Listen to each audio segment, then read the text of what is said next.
Hi guys, welcome to our YouTube channel Wire Me. Myself Pratibha Vilas Jadhav. In today's session, I am going to explain you what is a switch statement. So let's get started.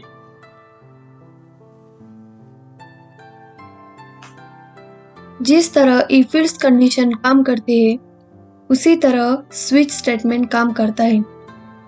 Switch is a multi-way decision making statement. It is used to select one of many alternatives.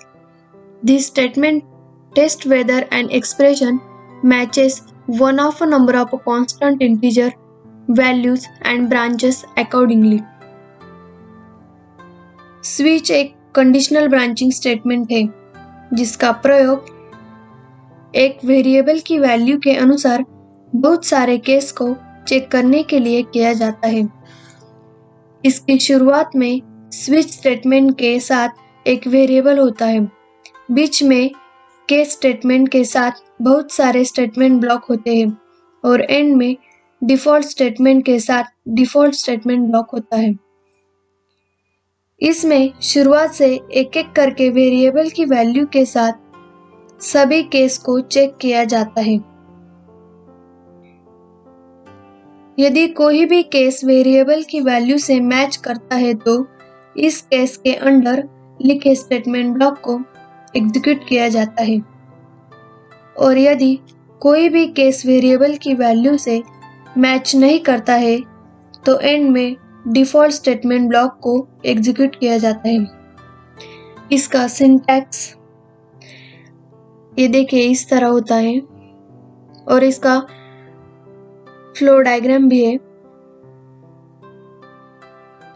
यहाँ expression है और यहाँ देखिए code blocks है.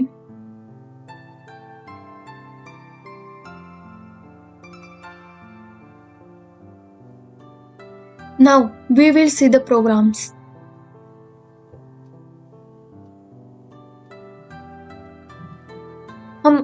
हम इससे related कुछ programmes लेते हैं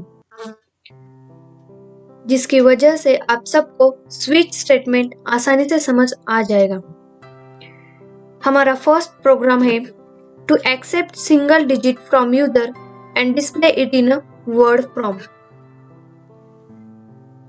यहाँ मैंने ब्रेक फंक्शन यूज नहीं किया है.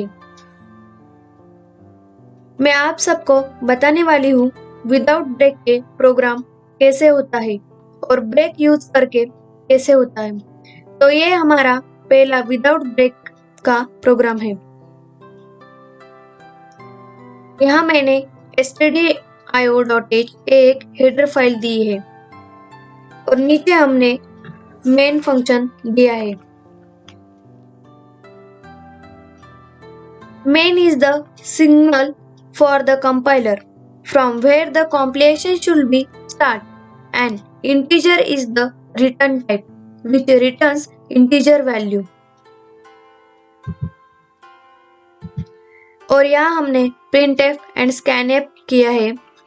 printf is used to display the output and scanf is used to display the inputs. और यहाँ कुछ केसेस भी है. In absence of break, all cases below in indented cases gets executed one by one. और नीचे default भी है. Default to indicate which location in the code gets controlled by default.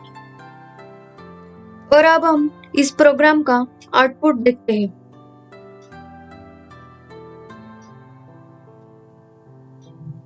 ये देखिए यहाँ मैंने 2 दिया है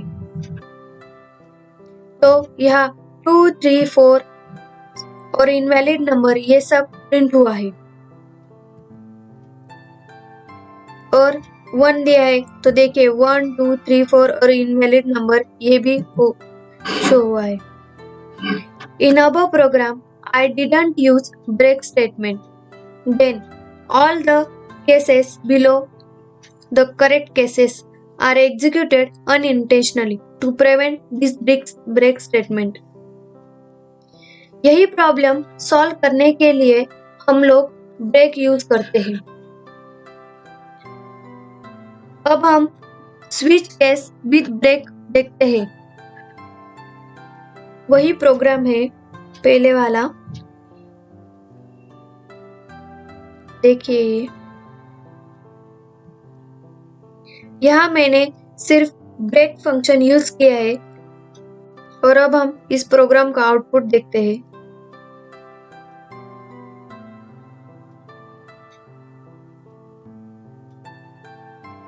तो यहाँ मैंने आउटपुट में एंटर नंबर 2 दिया है, तो यहाँ देखिए 2 ही आएगा और कुछ भी नहीं आया। पिछले प्रोग्राम ने हमने देखा कि सब प्रिंट हो रहा था, और यहाँ ब्रेक फंक्शन यूज करके जो नंबर डाला है हमने वही प्रिंट होके आए हैं।